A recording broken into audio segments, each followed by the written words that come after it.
Hi everyone, this is Dr. Brown. I just wanted to talk to you a little bit about the onboarding process with us here at Winona. It's really easy. I know that some of you that may have not used telemedicine in the past might feel a little intimidated by the process, but it's really much easier than you think. You're going to be going to our website, winona.com, and first you're going to select the state in which you live to see if we are available in your state.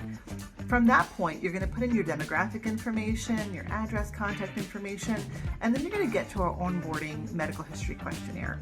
This is where we're going to ask you some questions similar to what you would fill out in the doctor's office about your history and about things that are important to us to make sure that you're a safe candidate for hormone replacement therapy. And from that point, you'll also get to a page where we'll talk to you about the different options that we have, because we have HRT in cream, pill, and patch form. And so we want to find out, what do you think would fit into your lifestyle the best? And then from that point, your information is going to get forwarded to a board-certified Winona doc in your state who's going to review your information.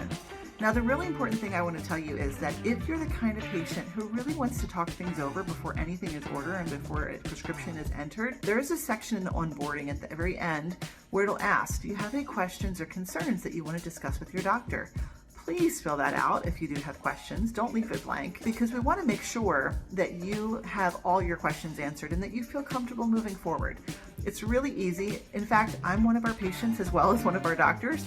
So it took me probably less than 5 minutes to fill out the onboarding questionnaire.